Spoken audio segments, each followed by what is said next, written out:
Okay, so picture this. The year is 1912. An elderly man, originally from the East, has just been freed after 40 years of imprisonment. And what does he do?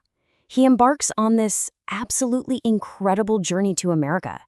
He believed he had a message that could literally save a world that was just teetering on the brink of total chaos. So let's dive into his story. And those were his own simple, direct words. You have to understand, this man, Abdu'l-Bahá, he wasn't a politician, he wasn't a military general or a businessman, he was a spiritual figure with this profound sense of mission. He looked around and saw a world that was just racing ahead with technology, but was falling desperately, dangerously behind in what really matters. So, what was this urgent message he was carrying? What did he see that so many others were missing? And maybe the most important question for us, right now, is does his diagnosis of the world's problems and his proposed cure still hold up today? To really get the message, first we have to understand the messenger, and we need to look at the pretty extraordinary context of his journey. I mean, just think about this. After 4 decades, 40 years as a religious prisoner, Abdu'l-Bahá is freed, and he travels all across this bustling modern America. And he spoke to everyone, congregations in churches and synagogues, academics at Stanford University, peace societies, anyone who would listen. And all of this was happening while Europe was, as he put it, a storehouse of explosives, just waiting for a spark. A spark that would ignite only 2 years later and plunge the entire world into the Great War. So what was the core of his diagnosis? What was the problem he saw?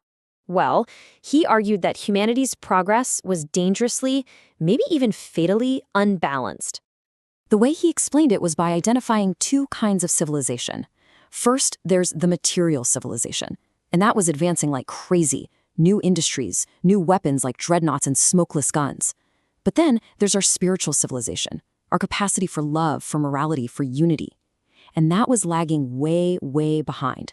It was like humanity had developed this powerful, muscular body, but its spirit was being left in the dust. And this is where he uses this incredible metaphor that just makes it all click. He said humanity is like a bird. Material progress, that's one wing, and spiritual progress, that's the other wing. And it doesn't matter how strong that one material wing gets, because a bird trying to fly with only one wing, well, it's just destined to spiral and crash. Flight is impossible. So if a lopsided, one-winged world was the problem, what was the solution? For Abdu'l-Bahá, the answer was actually radical in its simplicity. It all came down to a deep, transformative understanding of oneness. Right at the very heart of his solution was the absolute oneness of the human family. And for him, this wasn't just some nice, feel-good slogan. He saw it as a fundamental reality that we had to wake up to if we were going to survive. And to make this idea really hit home, he used these beautiful, natural metaphors. He'd say, we're all the waves of one sea, or the branches of one tree. Think about it. Our differences, our race, our nationality, our culture, they're like the different colors and shapes of flowers in a single garden. Those differences don't take away from the garden's unity. They're the very source of its beauty. And he didn't stop there. He took this same principle of oneness and applied it directly to religion. He saw all the endless religious conflicts in the world, not as proof that God was confused, but as proof that we, as humans, were misunderstanding something fundamental. Here's the analogy he used, and it's brilliant. He said to imagine there is one single sun of truth, one divine reality. Throughout history, that one sun has risen from different dawning points. Those are the great prophets and messengers, Abraham, Moses, Christ, Muhammad. The error we make, he argued, is when we fall in love with the dawning point itself, the lamp, you could say, and we forget that the whole purpose of every single lamp is to reveal the same universal light. Okay, so that's the spiritual principle. But how do you actually use that to build a better world?